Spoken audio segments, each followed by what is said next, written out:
Hello. Welcome to market discussion of the day. Today, October 6, 2025. Monday ആണ്, പുതിയൊരു വീക്കാണ്, പുതിയൊരു ക്വാർട്ടറാണ് എന്നൊക്കെ ഉള്ളതാണ് ഈ ഒരു വീക്കിലെ പ്രത്യേകത. അതിൻ്റെ കൂടെ തന്നെ നമുക്ക് കംപ്ലീറ്റ് ആയിട്ട് ടെക്നിക്കൽ ഡേ ആയിട്ട് കൺസിഡർ ചെയ്യാൻ ടെക്നിക്കൽ ഡേയ്സ് ആയിട്ട് കൺസിഡർ ചെയ്യാൻ പറ്റുന്ന ഒരു വീക്കും കൂടെയാണ് എന്നുള്ളതാണ് ഈ വീക്കിൽ ഏറ്റവും വലിയ പ്രത്യേകത. നമ്മളൊരു റേഞ്ചിനകത്ത് തന്നെ മാർക്കറ്റ് നിൽക്കുകയും അതിൻ്റെ അകത്ത് തന്നെ നമുക്ക് ട്രേഡ് ചെയ്ത് പോവുകയും ചെയ്യാം എന്നുള്ളതാണ് വളരെ പെർഫെക്റ്റ് ആയിട്ടുള്ളൊരു വീക്ക് ഫോർ ട്രേഡിംഗ് എന്നുള്ളതാണ് ഈ ആഴ്ചത്തെ ഏറ്റവും നല്ലൊരു കാര്യം, ഏറ്റവും നല്ലൊരു ഗുഡ് ന്യൂസ് എന്ന് പറഞ്ഞു കഴിഞ്ഞാൽ. Okay, so coming to market ഡിസ്കഷനിൽ പോകുന്നതിന് മുന്നേ ആയിട്ട് നമ്മളുടെ പുതിയ ബാച്ച് ഇന്ന് സ്റ്റാർട്ട് ചെയ്യുന്നുണ്ട്. രാത്രി ഇന്ത്യൻ ടൈമിംഗ് 7:30 മണിക്കും 10:30 മണിക്കുമായിട്ട് 2 ബാച്ചിലായിട്ടാണ് ഈ ഒരു ക്ലാസ് സ്റ്റാർട്ട് ചെയ്യുന്നത്. ഫ്രീ ആയിട്ട് ഫോറക്സ് ട്രേഡിംഗ് പഠിക്കണം എന്നുള്ള എല്ലാ ആൾക്കാർക്കും എൻ്റെ ഡിസ്ക്രിപ്ഷനിൽ നമ്പർ ഉണ്ടാവും. എനിക്ക് മെസ്സേജ് അയച്ചു കഴിഞ്ഞാൽ ബാക്കി കാര്യങ്ങൾ ഞാൻ കോർഡിനേറ്റ് ചെയ്യുന്നതായിരിക്കും. രാത്രി ഇന്ത്യൻ ടൈമിംഗ് 7:30ക്കും 10:30 മണിക്കുമായിട്ട് 2 ആഴ്ച നീണ്ടു നിൽക്കുന്ന ഒരു കോഴ്സാണിത്. വളരെ ബേസിക് ലെവലിലുള്ളൊരു കോഴ്സാണ്. അതുകൊണ്ടിട്ട് തന്നെ ഈ ഒരു സമയത്ത് ഫ്രീ ആയിട്ടുള്ള ആൾക്കാർ മാത്രം മെസ്സേജ് അയക്കുക എന്നുള്ളൊരു കാര്യം ഞാൻ എടുത്ത് ഓർമ്മിപ്പിച്ച് പോവുകയാണ്. Okay, so coming to market discussion, coming to fundamental side.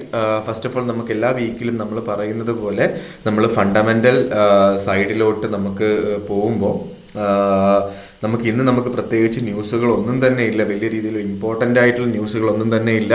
നമുക്ക് വൈകുന്നേരം UK ടൈമിംഗ് 6 മണിക്ക് നമുക്ക് ECB പ്രസിഡന്റ് ലഗാർഡിൻ്റെ സ്പീച്ച് ഉണ്ട്. അതിനുശേഷം ബാങ്ക് ഓഫ് ഇംഗ്ലണ്ട് ഗവർണർ ബെയ്ലിയുടെ സ്പീച്ചും വരുന്നുണ്ട്. ഓക്കെ, അതിനുശേഷം നമുക്ക് നാളെ ECB പ്രസിഡന്റ് ലഗാർഡിൻ്റെ സ്പീച്ച് 5:10 വരുന്നുണ്ട്. ഓക്കെ, അതിനുശേഷം നമുക്ക് മറ്റന്നാൾ ക്രൂഡ് ഓയിൽ സ്റ്റോക്ക് ചേഞ്ച് ഉണ്ട്. എല്ലാ ബുധനാഴ്ചയും വരുന്ന ന്യൂസാണ്, നമുക്ക് എല്ലാവർക്കും അറിയാം. അന്നും വൈകുന്നേരം 5 മണിക്ക് ലഗാർഡിൻ്റെ സ്പീച്ച് വരുന്നുണ്ട്. അത് യൂറോനെ ഡയറക്റ്റ്ലി അഫക്റ്റ് ചെയ്യും. ഓക്കെ, അതിനുശേഷം വ്യാഴാഴ്ച പക്ഷേ 1:30 മണിക്ക് ഫെഡ് ചെയർ പവലിൻ്റെ സ്പീച്ച് വളരെ ഇമ്പോർട്ടൻ്റ് ആയിട്ട് നമ്മൾ നോക്കി കാണേണ്ട ഒരു ന്യൂസും കൂടെയാണ്. കാരണം പവല്, അതായത് നോൺ ഫാം പേറോൾ ആയിരുന്നു കഴിഞ്ഞ വെള്ളിയാഴ്ച, അതിനുശേഷമുള്ള പവലിൻ്റെ സ്പീച്ചാണ് എന്നുള്ളതാണ് അതിൻ്റെ പ്രത്യേകത. സോ അത് ഉറപ്പായിട്ട് നമ്മൾ ആ ഒരു സമയത്ത്, അല്ലെങ്കിൽ വ്യാഴാഴ്ച മാത്രം വേണമെങ്കിൽ ട്രേഡിൽ നിന്നൊന്നും മാറി നിൽക്കുന്നത് കൊണ്ട് തെറ്റില്ലാത്ത കാര്യമാണ്, പ്രത്യേകിച്ച് ഗോൾഡിൽ. ഓക്കെ, 1:30ക്ക് ഇനിഷ്യൽ ജോബ്ലെസ് ക്ലെയിം വരുന്നുണ്ട്. അതും ഉറപ്പായിട്ടും മാർക്കറ്റിനെ നല്ല രീതിയിൽ, വലിയ രീതിയിലല്ല, ആ ഒരു സമയത്ത് ഒരു വോളറ്റാലിറ്റി ഉണ്ടാക്കും. അതിൻ്റെ കൂടെ പവൽ എന്തെങ്കിലുമൊക്കെ പറയുന്ന ഓരോ സ്റ്റേറ്റ്മെൻറ്റ്സിനുമാണ് മാർക്കറ്റ് അപ്പ് ആൻഡ് ഡൗൺ പോകുന്നത് എന്നുള്ള കാര്യം മനസ്സിലാക്കുക. അപ്പം നമ്മൾ ബേസിക്കലി മാറി നിൽക്കണം എന്ന് പറയുന്നത് വേറൊന്നും കൊണ്ടില്ല. നമ്മൾ അപ്പോൾ ഇമോഷണലി നമുക്കൊരു തീരുമാനം എടുക്കാൻ പറ്റാത്തൊരു അവസ്ഥയിലോട്ട് പോകുന്നത് കൊണ്ടിട്ടാണ് ഞാൻ പറയുന്നത്, മാർക്കറ്റിൽ നിന്ന് ജസ്റ്റ് ഒന്ന് മാറി നിൽക്കുന്നത് നല്ലതായിരിക്കുമെന്ന് ഞാൻ പറഞ്ഞ് പോകുന്നത്. ഓക്കെ, വെള്ളിയാഴ്ച നമുക്ക് ടോട്ടലി ഒരു ടെക്നിക്കൽ ഡേ ആയിട്ട് കൺസിഡർ ചെയ്യുകയും നമുക്ക് ടെക്നിക്കൽ അനുസരിച്ച് ട്രേഡ് എടുത്ത് പോവുകയും ചെയ്യാം. So coming to technical side, അതിന് മുന്നേ ആയിട്ട്, ടെക്നിക്കൽ സൈഡിലോട്ട് പോകുന്നതിന് മുന്നേ ആയിട്ട് വളരെ ഇമ്പോർട്ടൻ്റ് ആയിട്ടുള്ള കാര്യം, പല ആൾക്കാരും ബ്രോക്കർ ഏതാണ് നല്ല ബ്രോക്കർ എന്നൊക്കെയുള്ള കാര്യങ്ങൾ ചോദിക്കുന്നുണ്ട് എൻ്റെ അടുത്ത്. ഓക്കെ, സോ ഞാൻ ബേസിക്കലി പേഴ്സണലി യൂസ് ചെയ്യുന്ന ബ്രോക്കർ വന്നിട്ട് സ്റ്റാർ ട്രേഡർ എന്ന് പറഞ്ഞിട്ട് ഒരു ബ്രോക്കറാണ്. സ്റ്റാർ ട്രേഡറിനെ കുറിച്ച് പറഞ്ഞു കഴിഞ്ഞാൽ നമുക്ക് എല്ലാ രീതിയിലുള്ള റെഗുലേഷൻസും ഉള്ള ബ്രോക്കറാണ് എന്നുള്ളതാണ് ഏറ്റവും നല്ലൊരു കാര്യം. ഇപ്പം നമ്മൾ വെബ്സൈറ്റിൽ പോയിട്ട് നമ്മൾ കമ്പനിയെ പറ്റി നോക്കുമ്പോൾ നമ്മൾ റെഗുലേഷൻസ് നോക്കിക്കഴിഞ്ഞാൽ നമുക്ക് മനസ്സിലാവും. UK, UAE, south Africa, Australia, ഈ 4 രാജ്യങ്ങളിലെയും റെഗുലേഷൻസ് ഉള്ള ബ്രോക്കറാണ്. അത് ഭയങ്കര ഇമ്പോർട്ടൻ്റ് ആണ് ഈ ഒരു റെഗുലേഷൻസ് ഉള്ളത് എന്ന് പറഞ്ഞു കഴിഞ്ഞാലും. ഓക്കെ, സോ അതിൻ്റെ കൂടെ തന്നെ നമുക്ക് ഇൻഷുറൻസും പ്രൊവൈഡ് ചെയ്യുന്നുണ്ട്. $100,000 വരെ, അതായത് ഓൾമോസ്റ്റ് ഇന്ത്യൻ മണിയിൽ 1 കോടി രൂപ വരെ നമുക്ക് ലോയ്ഡ്സ് ബാങ്ക് ഇൻഷുർ ചെയ്യുന്നുണ്ട് എന്നുള്ളൊരു കാര്യം കൂടെ നമ്മൾ മനസ്സിലാക്കുക. നിങ്ങൾ ഇതിനെക്കുറിച്ച് ഡീറ്റെയിൽ ആയിട്ട് നോക്കിക്കഴിഞ്ഞാൽ നിങ്ങൾക്ക് മനസ്സിലാവും. ഓക്കെ, സോ നമ്മുടെ പൈസ, നമ്മുടെ ക്യാപിറ്റൽ, നമ്മൾ എപ്പോഴും പറയും ക്യാപിറ്റൽ പ്രൊട്ടക്ഷൻ ആണ് ഏറ്റവും ഇമ്പോർട്ടൻ്റ് ആയിട്ടുള്ള കാര്യം അല്ലേ. സോ ക്യാപിറ്റൽ പ്രൊട്ടക്ഷൻ അത് നമ്മൾ ട്രേഡിൽ പറയുകയാണെങ്കിൽ, സോ അത് ചിലപ്പം നമ്മളുടെ തെറ്റുകൊണ്ടായിരിക്കും. നമ്മൾ എന്ത് ചെയ്യും, നമ്മൾ ട്രേഡ് എടുത്ത് ലോസിലോട്ട് പോയിട്ടായിരിക്കും നമുക്ക് ലോസുകൾ ഉണ്ടാകുന്നത്, നമ്മളെ ക്യാപിറ്റൽ പോകുന്നത് അല്ലേ. പക്ഷേ ബ്രോക്കറിൻ്റെ പ്രശ്നം കൊണ്ടിട്ട് ക്യാപിറ്റൽ പോകുന്നുണ്ട്. പല ആൾക്കാർക്കും വിഡ്രോവൽസ് കിട്ടാത്ത അവസ്ഥകളിലോട്ട് പോകുന്നുണ്ട്. അങ്ങനെ ഒരുപാട് കേസസ് ഞാൻ കേൾക്കുന്നുണ്ട്. ഓക്കെ, പക്ഷേ ഇങ്ങനൊരു കേസിൽ ഒരിക്കലും അങ്ങനൊരു സംഭവം ഉണ്ടാവത്തില്ല എന്നുള്ളൊരു കാര്യമാണ് മനസ്സിലാക്കേണ്ട കാര്യം. ലോയ്ഡ്സ് ബാങ്ക് എന്ന് പറഞ്ഞു കഴിഞ്ഞാൽ UK തന്നെ നമ്പർ 1 ബാങ്കാണ്. അവരാണ് പ്രൊട്ടക്റ്റ് ചെയ്യുന്നത് എന്നുള്ളൊരു കാര്യം മനസ്സിലാക്കുക. ഓക്കെ, അതിൻ്റെ കൂടെ വളരെ ടൈറ്റ് ആയിട്ടുള്ള സ്പ്രെഡും വളരെ ടൈറ്റ് ആയിട്ടുള്ള സ്വാപ്പ് ഫ്രീ അക്കൗണ്ട്സ്, അതായത് നമ്മളൊരു പൊസിഷൻ ഹോൾഡ് ചെയ്യാൻ നേരത്ത് 14 ദിവസത്തേക്ക് ഇവർ സ്വാപ്പ് ഫ്രീ അക്കൗണ്ട്സും പ്രൊവൈഡ് ചെയ്യുന്നുണ്ട്. അതിൻ്റെ കൂടെ ഇത്രയും വലിയൊരു ബ്രോക്കർ നമുക്ക് തരുന്ന ബോണസ്, സോ ഇത് UK ബോണസാണ്. ആദ്യത്തെ ഫസ്റ്റ് ഡെപ്പോസിറ്റിൻ്റെ 100%, ബാക്കിയുള്ള ഡെപ്പോസിറ്റിൻ്റെ 20%. പക്ഷേ ഇന്ത്യയിൽ ഈ ഒരു ഇതില്ല. എല്ലാ ഡെപ്പോസിറ്റിനും എപ്പോഴൊക്കെ ഡെപ്പോസിറ്റ് ചെയ്യുന്നു അപ്പോഴൊക്കെ 20% ബോണസ് അവർ തരുന്നുണ്ട്. പക്ഷേ ഫസ്റ്റ് ഡെപ്പോസിറ്റിൻ്റെ 50% മാത്രമേ, അതും അത്യാവശ്യം നല്ലൊരു എമൗണ്ടാണ്, അവർ ബോണസായിട്ട് തരുന്നുള്ളൂ എന്നുള്ളൊരു കാര്യമാണ് എനിക്ക് പറയാനായിട്ടുള്ളത്. ഇതാണ് നമ്മളുടെ സ്റ്റാർ ട്രേഡറിനെ കുറിച്ചുള്ളൊരു ബ്രീഫായിട്ടുള്ള കാര്യം. സോ എനിക്ക് പേഴ്സണലി സ്റ്റാർ ട്രേഡറുമായിട്ട് എനിക്കും തരാൻ പറ്റുന്ന കുറച്ച് കാര്യങ്ങളുണ്ട്. നിങ്ങൾക്ക് സ്റ്റാർ ട്രേഡറിൽ അക്കൗണ്ട് സ്റ്റാർട്ട് ചെയ്യണം എന്നുണ്ടെങ്കിൽ എൻ്റെ ഡിസ്ക്രിപ്ഷനിൽ അതിന് സ്റ്റാർ ട്രേഡറിൻ്റെ ലിങ്ക് ഉണ്ട്. നിങ്ങൾ ലിങ്ക് ത്രൂ തന്നെ ചെയ്യാൻ ശ്രമിക്കുക. ഒരു കാരണവശാലും ആപ്പ് ത്രൂ ചെയ്യാതിരിക്കുക. കാരണം ആപ്പിനകത്ത് കുറച്ച് ടെക്നിക്കൽ ഗ്ലിച്ചസ് ഉണ്ടായത് കൊണ്ടിട്ട്. സോ എൻ്റെ അടുത്ത് ചോദിച്ചാൽ എങ്ങനെ ചെയ്യണം, എങ്ങനെ രജിസ്റ്റർ ചെയ്യണം എന്നൊക്കെയുള്ള വീഡിയോ ഞാൻ അയച്ചു തരാം. അത് ത്രൂ നിങ്ങൾക്ക് ചെയ്യാൻ പറ്റും. അതിൻ്റെ കൂടെ നിങ്ങളൊരു 2-3 മാസം ട്രേഡ് ചെയ്തതിന് ശേഷം എനിക്ക് നിങ്ങൾക്ക് പേഴ്സണലി തരാൻ പറ്റുന്ന കുറച്ച് ഓഫേഴ്സും ഞാൻ പേഴ്സണലി നിങ്ങൾക്ക് പറഞ്ഞു തരികയും ചെയ്യാം. അതിനെനിക്ക് പേഴ്സണലി മെസ്സേജ് അയച്ചു കഴിഞ്ഞാൽ മാത്രമേ എനിക്ക് അതിനെക്കുറിച്ച് പറയാനും പറ്റുള്ളൂ എന്നുള്ളൊരു കാര്യമാണ് എനിക്ക് എടുത്ത് പറഞ്ഞു പോകാനായിട്ടുള്ളത്. So coming to market discussion, coming to technical side, ഗോൾഡിലോട്ട് നമുക്ക് ആദ്യമേ തന്നെ പോവാം. ഗോൾഡ് ഓൾ ടൈം ഹൈ, വീണ്ടും ഓൾ ടൈം ഹൈ 3942. വെറും ഒരു മാസം മുന്നേ നിങ്ങൾ നോക്കുകയാണെങ്കിൽ നമുക്ക് ഈ സെപ്റ്റംബറിലാണ് ഈ മാർക്കറ്റ് ഇങ്ങനെ ഓടിപ്പോയത്, എങ്ങോട്ടൊന്നില്ലാത്തോട്ടം അല്ലേ? ഈ സെപ്റ്റംബറിലാണ് സംഭവിച്ചത് ഇത്. ഓക്കെ, സോ ഈ സെപ്റ്റംബറിന് മുന്നേ നമുക്ക് ഓഗസ്റ്റിൽ ഒന്ന് നോക്കാം പ്രൈസ് എവിടെയായിരുന്നു എന്ന്. കഴിഞ്ഞ ഓഗസ്റ്റ് ആയിരുന്നെങ്കിൽ നമ്മൾ വെറും ഒരു ലോട്ടെങ്കിലും മേടിച്ചിട്ടിട്ടുണ്ടായിരുന്നെങ്കിൽ ഓഗസ്റ്റ് 29, സെപ്റ്റംബർ 1 എടുക്കാം, 4,466. ഓക്കെ, $500 മുകളിലാണിപ്പോൾ എന്ന് വെച്ച് കഴിഞ്ഞാൽ ഒന്ന് ആലോചിച്ച് നോക്കിയേ, എവിടെയാണ് മാർക്കറ്റ് നിൽക്കുന്നതെന്നുള്ളൊരു കാര്യം ഒന്ന് ആലോചിച്ച് നോക്കിയേ. ഭയങ്കര ഓട്ടം അല്ലായിരുന്നോ മാർക്കറ്റ് അല്ലേ? അതാ ചെറിയൊരു ബൈയൊക്കെ കിടപ്പുണ്ട് 3686 എനിക്ക്. സോ അപ്പോൾ അത് ഓൾമോസ്റ്റ് 3943 ഓക്കെ, സോ അത് ഭയങ്കര വലിയൊരു മൂവ്മെൻ്റ് ആണ് ഉണ്ടായിട്ടുള്ളത്. ഒരു മാസം കൊണ്ട് $500 മൂവ്മെൻറ്റ്. ഒരു ലോട്ടിൽ ട്രേഡ് ചെയ്യുന്ന ഒരാൾക്ക് $50,000 പ്രോഫിറ്റ്, $50,000 പ്രോഫിറ്റ്. 0.1 ലോട്ടിൽ ട്രേഡ് ചെയ്യുന്ന ഒരാൾക്ക് $5,000 പ്രോഫിറ്റൊക്കെയാണ് മാർക്കറ്റ് തന്നിട്ടുള്ളത് കഴിഞ്ഞ ഒരു മാസം കൊണ്ടെന്നുള്ളൊരു കാര്യം മറക്കാതിരിക്കുക. ഓക്കെ, സോ ഇത് ഭയങ്കര വലിയൊരു ഓട്ടമാണ് എന്നുള്ളൊരു കാര്യം മനസ്സിലാക്കിയിട്ട് വേണം നമ്മൾ ട്രേഡുകൾ എടുക്കാനായിട്ട്. സ്റ്റോപ്പ് ലോസ് ഇല്ലാതെ ട്രേഡ് ചെയ്യാതിരിക്കുക, ബൈ സൈഡിൽ മാത്രം നിൽക്കുക, ബൈ സൈഡിൽ മാത്രം നിൽക്കുക. ഓക്കെ, അതാണ് എൻ്റെ റെക്കമെൻഡേഷൻ എന്ന് പറഞ്ഞു കഴിഞ്ഞാൽ, ട്രേഡിൽ എനിക്ക് നിങ്ങൾക്ക് പറഞ്ഞു തരാനായിട്ടുള്ള റെക്കമെൻഡേഷൻ എന്ന് പറഞ്ഞു കഴിഞ്ഞാൽ.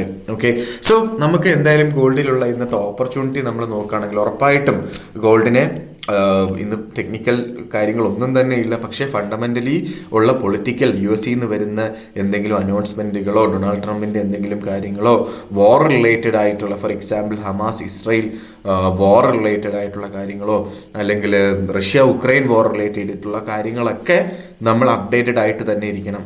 ഓക്കെ, സോ അത് വളരെ ഇമ്പോർട്ടൻ്റ് ആയിട്ട് നമ്മൾ അപ്ഡേറ്റഡ് ആയിരിക്കണം. അതൊരു ട്രേഡറിനെ സംബന്ധിച്ചിടത്തോളം അത് നമ്മൾ മനസ്സിലാക്കിയിട്ടുണ്ടെങ്കിൽ ബാക്കി കാര്യങ്ങൾ നമുക്ക് ടെക്നിക്കൽ ബേസ് ചെയ്ത് ട്രേഡ് ചെയ്ത് പോവുകയും ചെയ്യാം. ഓക്കെ, സോ ഗോൾഡ് ഇപ്പോൾ ട്രേഡ് ചെയ്തിരിക്കുന്നത് 3942. ഇവിടുന്ന് എന്ത് എന്നുള്ളൊരു കാര്യം എനിക്കറിയില്ല. എനിക്കറിയാവുന്നൊരു കാര്യം, മാർക്കറ്റിൻ്റെ ഒരു സ്ട്രക്ചർ വെച്ചിട്ട് 3990 ഓക്കെ, അതിൻ്റെയൊക്കെ അടുത്ത് വെച്ച് ചെറിയ ലോട്ട് നമുക്ക് സെല്ല് ചെയ്യുകയും ചെയ്യാം. ഓക്കെ, 3900 അല്ലെങ്കിൽ 3880 ഓക്കെ എന്ന് പറയുന്ന റേഞ്ചിൻ്റെ അടുത്ത് കിട്ടിയാൽ അവിടുന്ന് ബൈ ചെയ്ത് മുന്നോട്ട് പോകാം. ഓക്കെ, ചെറിയ ലോട്ട് സൈസ് എടുത്താൽ മതി. ഒരു $50 മൂവ്മെൻറ്റിലൊക്കെ നമുക്ക് എടുത്തു കഴിഞ്ഞാൽ പോലും 0.1 ലോട്ടിൽ തന്നെ $500 പ്രോഫിറ്റ് കിട്ടും. അതുപോലെ നമുക്കൊരാഴ്ച അത് മതിയാവും അല്ലേ? 0.1 ലോട്ടിൽ ട്രേഡ് ചെയ്താൽ പോരെ, $500 പ്രോഫിറ്റ് എടുത്ത് മാറുക, അത്രയേ ഉള്ളൂ. അത് മാത്രം ചെയ്ത് പോയാൽ മതി നമുക്ക് നല്ല രീതിയിൽ പ്രോഫിറ്റ് ഉണ്ടാക്കി മുന്നോട്ട് പോകാനായിട്ടെന്നുള്ളൊരു കാര്യം ഞാൻ എടുത്ത് ഓർമ്മിപ്പിച്ച് പോവുകയാണ്. ഓക്കെ, സോ നമ്മൾ നേരെ നമ്മളുടെ ഫസ്റ്റ് ഓഫ് ഓൾ നമുക്ക് നമ്മൾ ഗോൾഡ് പറഞ്ഞു പോയി. ഗോൾഡ് ഓൾറെഡി 3900 3880 കിട്ടിയാൽ ബൈ ചെയ്യുക. ഇന്ന് മാർക്കറ്റ് വെയിറ്റ് ചെയ്യുക, 3930 അവിടെ സപ്പോർട്ട് ചെയ്യുമോ ഇല്ലയോ എന്നുള്ളൊരു കാര്യം വെയിറ്റ് ചെയ്തിട്ട് മാത്രം 3930 അവിടെ നിന്ന് വേണമെങ്കിലും നമുക്ക് ചെറിയ ലോട്ട് ബൈ ചെയ്ത് മുന്നോട്ട് പോവുകയും ചെയ്യാം എന്നെടുത്ത് ഓർമ്മിപ്പിച്ച് പോവുകയാണ്. ഓക്കെ, സോ കമ്മിങ് ടു നമ്മുടെ JPY, നമ്മൾ എല്ലാ ദിവസവും പറയുന്നത് JPYയിലോട്ട് വരുമ്പോൾ JPY ഒരു ജമ്പ് അപ്പാണ് സ്റ്റാർട്ട് ചെയ്തത്. 147.358 നിന്ന് 149 അവിടെ നിന്നാണ് മാർക്കറ്റ് ഇന്ന് സ്റ്റാർട്ട് ചെയ്തത് പോലും. ഓക്കെ, മാർക്കറ്റ് സ്റ്റാർട്ട് ചെയ്തത് 149 പോയിന്റ്, അതായത് ഓൾമോസ്റ്റ് 200 പിപ്പിന്റെ ഗ്യാപ്പിലാണ് ആക്ച്വലി ഇന്ന് JPY സ്റ്റാർട്ട് ചെയ്തത്. ഓക്കെ, സോ അതുകൊണ്ടിട്ട് തന്നെ എനിക്ക് അറിയില്ല മാർക്കറ്റ് ഈ gap first of all fill ചെയ്യണം എന്നുള്ളൊരു കാര്യമുണ്ട്. സോ ഞാൻ വിചാരിച്ചു മാർക്കറ്റ് ഒന്നുകൂടെ താഴോട്ട് പോയിട്ട് വരുന്നു, പക്ഷേ ഇപ്പം 150.40 നിൽക്കുന്നു. സോ ഇന്ന് നമുക്ക് മനസ്സിലാക്കേണ്ട കാര്യം ഇന്ന് എൻഡ് ആവുന്നത് എവിടെയാണ് എന്നുള്ളൊരു കാര്യമാണ് നമുക്ക് ഫസ്റ്റ് ഓഫ് ഓൾ അറിയേണ്ടത്. 150 മുകളിലാണോ 150 താഴെയാണോ? സോ ഇന്ന് എനിക്ക് പ്രത്യേകിച്ച് ഒന്നും ഓപ്പർച്യൂണിറ്റി പറഞ്ഞു തരാനായിട്ടില്ല. ഇന്ന് അവസാനിക്കുന്ന 150 മുകളിലാണ് എങ്കിൽ, നാളെ രാവിലെ ഇന്ത്യൻ ടൈമിങ് 7:30 മണിക്കും 150 മുകളിലാണ് എങ്കിൽ നമുക്ക് അവിടെ നിന്ന് ബൈ ചെയ്ത് മുന്നോട്ട് പോകുന്നതായിരിക്കും ബെറ്റർ. 150 താഴെയാണെങ്കിൽ ഒന്നും കൂടെ വെയിറ്റ് ചെയ്യുക. നാളത്തെ മാർക്കറ്റ് ഡിസ്കഷന് ശേഷം മാത്രമേ നമുക്കൊരു തീരുമാനം എടുത്ത് പോവുക. 150 മുകളിലായിട്ട് ബൈ ചെയ്യുന്ന ആൾക്കാർ 149.40 താഴെ സ്റ്റോപ്പ് ലോസ് ടൈറ്റായിട്ട് വെക്കുകയും ചെയ്യണം എന്നുള്ളൊരു കാര്യം ഞാൻ എടുത്ത് ഓർമ്മിപ്പിച്ച് പോവുകയാണ്. നേരെ നമ്മൾ GBPയിലോട്ട് വരുമ്പോൾ GBP ഇപ്പോൾ 1.34283 നിൽക്കുന്നു. GBP ബേസിക്കലി ഒരു സപ്പോർട്ട് സോണിലാണ് നിൽക്കുന്നത്. 1.3410 1.3400 ആണ് പ്രോപ്പറായിട്ടുള്ള സപ്പോർട്ട്. ഞാൻ ചെറിയ ലോട്ട് ഓൾറെഡി ബൈ ചെയ്തു, 1.3433 തന്നെ ബൈ ചെയ്തു. ഓക്കെ, സോ നിങ്ങൾക്ക് ഇപ്പോൾ വേണമെങ്കിലും ബൈ ചെയ്യാം, ഇല്ലെങ്കിൽ അതായത് എൻ്റെ പോയിന്റ് എന്ന് പറഞ്ഞു കഴിഞ്ഞാൽ നമുക്ക് ഇപ്പോൾ വേണമെങ്കിൽ ബൈ ചെയ്യാം ചെറിയ ലോട്ടിൽ. കുറച്ചുകൂടെ താഴെ കിട്ടിയാൽ ബെറ്റർ ആണല്ലോ. അതുകൊണ്ട് അവിടെ നിന്ന് വേണമെങ്കിൽ നമുക്ക് ഒരു ചെറിയ ലോട്ട് അവിടെ ഇടാം എന്നുള്ളൊരു കോൺസെപ്റ്റിൽ ആണ് ഞാൻ ചെയ്യുന്നത്. ഓക്കെ, സോ ഇപ്പോൾ 1.3420 1.3430 ഈ റേഞ്ച് ഇതൊക്കെ നമുക്ക് ബൈയിങ് പോയിന്റ് ആണ് കേട്ടോ. ഇവിടുന്ന് ബൈ ചെയ്യുന്ന ആൾക്കാർ നമുക്ക് ബേസിക്കലി നമുക്ക് നല്ലൊരു സപ്പോർട്ട് അല്ലെങ്കിൽ സ്റ്റോപ്പ് ലോസ് വെക്കേണ്ടത് 1.3360 താഴെയായിട്ടാണ്. ഓക്കെ, അവിടുന്ന് ഒരു $2 അല്ലെങ്കിൽ ഒരു 20 പിപ്പിൻ്റെ മൂവ്മെൻറ്റ് 20 പിപ്പ് താഴെയായിട്ട് വേണം നമ്മൾ സ്റ്റോപ്പ് ലോസ് വെക്കാൻ എന്നുള്ള കാര്യം കൂടെ എടുത്ത് ഓർമ്മിപ്പിച്ച് പോവുകയാണ്. ഓക്കെ, സോ അതാണ് എനിക്ക് GBPയിൽ പറഞ്ഞു പോകാനായിട്ടുള്ള ഓപ്പർച്യൂണിറ്റി. നേരെ നമ്മൾ യൂറോയിലോട്ട് വരുമ്പോൾ യൂറോയും നമുക്ക് നല്ലൊരു ബൈയിങ് സോണാണ്. ഇപ്പോൾ 1.16654 നിൽക്കുന്നു. നമുക്ക് പ്രീവിയസ് ആയിട്ടുള്ള 1.6 താഴെ പോയപ്പം 26-ാം തീയതി നമുക്ക് ഓൾമോസ്റ്റ് 25-ാം തീയതി 1.6450 അവിടെ നിന്നു. ഇപ്പം വേണമെങ്കിൽ ഒരു ബൈ ചെയ്യാം യൂറോയിൽ. ഇപ്പോൾ വേണമെങ്കിൽ യൂറോയിൽ ഒരു ബൈ എടുക്കാം. കഴിഞ്ഞ വട്ടം പോയ 1.6 എത്രയായിരുന്നു പോയ 1.6440 താഴെയായിട്ട് സ്റ്റോപ്പ് ലോസ് വെച്ചുകൊണ്ട് ഇപ്പം നമുക്ക് വേണമെങ്കിൽ ബൈ ചെയ്ത് മുന്നോട്ട് പോകാം. യൂറോയിൽ ഓക്കെയാണ്. അത് യൂറോ അങ്ങനെ പെട്ടെന്ന് താഴോട്ട് പോകുന്നൊരു സംഭവമല്ല. അതുകൊണ്ടിട്ട് തന്നെ അവിടെ നിന്നൊരു ബൈ ചെയ്ത് മുന്നോട്ട് പോകാൻ ടൈറ്റായിട്ട് സ്റ്റോപ്പ് ലോസ് ചെയ്യാം. 40 പിപ്പിൻ്റെ സ്റ്റോപ്പ് ലോസ് വെക്കാം. 0.1 പോവുകയാണെങ്കിൽ $40 മാത്രമേ പോകത്തുള്ളൂ എന്നുള്ളതാണ് അവിടുത്തെ അഡ്വാൻറ്റേജ്. ഓക്കെ, സോ ഇതൊക്കെയാണ് എനിക്ക് ഇന്നത്തെ ഓപ്പർച്യൂണിറ്റീസിനെ കുറിച്ച് പറയാനായിട്ടുള്ള. പൊളിറ്റിക്കൽ സൈഡിൽ നിന്നുള്ള ന്യൂസുകളെ കുറിച്ച് നിങ്ങൾ റെഫർ ചെയ്യുക.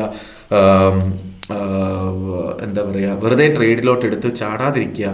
റേഞ്ച് ബേസ്ഡ് ആണ്. ഒരു വീക്ക്ലി ബേസിസിലെങ്കിലും ഒരു റേഞ്ചിലാണ് മാർക്കറ്റ് എന്നുള്ളൊരു കാര്യം മനസ്സിലാക്കുക. നമുക്ക് ഓരോ വീക്ക് എടുത്ത് നോക്കാം.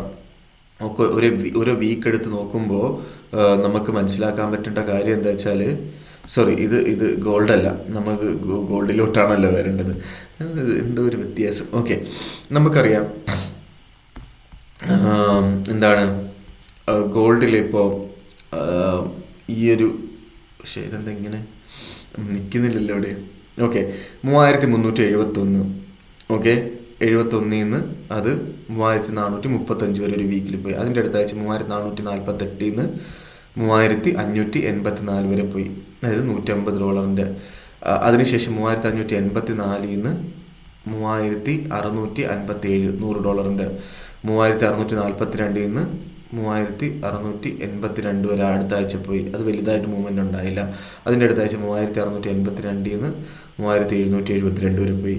അതിൻ്റെ അടുത്ത ആഴ്ച 3757 നിന്ന് 3896 വരെ പോയി. ഇപ്പോൾ ദാ ഈ ആഴ്ച 3883 നിന്ന് 3943 വരെ പോയി. സോ ബേസിക്കലി ഒരു $100 വ്യത്യാസം എല്ലാ വീക്കിലും ഉണ്ടാകുന്നുണ്ട്. ഓക്കെ, സോ അതിൻ്റെ അപ്സൈഡ് എന്ന് ഒരു വീക്ക് സ്റ്റാർട്ടിങ്ങിൽ എവിടെയാണ് 3880 3780 ആയിരിക്കും. വീക്ക് അവസാനിക്കുന്നത് 3990. സോ 3990 അവിടെ നമുക്ക് സെല്ല് ചെയ്യുകയും 3300 ആ ഒരു 3900 അവിടെ നമുക്ക് ബൈ ചെയ്യുകയും ചെയ്യാം. സോ ഈ ഒരു കോൺസെപ്റ്റിൽ നമുക്ക് ബൈ ചെയ്തും സെല്ല് ചെയ്തും ചെയ്യാം. ഓക്കെ, പക്ഷേ എനിക്ക് പറയാനായിട്ടുള്ളത് വളരെ ചെറിയ ലോട്ട് സൈസ് മാത്രം എടുക്കുക. $30 എങ്കിലും സ്റ്റോപ്പ് ലോസ് വെക്കുക. $30 സ്റ്റോപ്പ് ലോസ് വെക്കുക, വളരെ ചെറിയ ലോട്ട് സൈസ് എടുക്കുക. ഈ രണ്ട് കാര്യങ്ങൾ നിങ്ങൾ നോക്കിക്കഴിഞ്ഞാൽ നിങ്ങൾക്ക് നല്ല രീതിയിൽ ട്രേഡ് ചെയ്യാൻ പറ്റും ഗോൾഡിൽ. ഓക്കെ, സോ ഇതൊക്കെയാണ് ഇന്നത്തെ ദിവസത്തെ മാർക്കറ്റ് ഡിസ്കഷനിൽ എനിക്ക് പറഞ്ഞു പോകാനായിട്ടുള്ള കാര്യങ്ങൾ. മാർക്കറ്റ് ഡിസ്കഷനായിട്ട് നമ്മൾ നാളെ കാണുന്നത് വരെ ഗുഡ് ബൈ.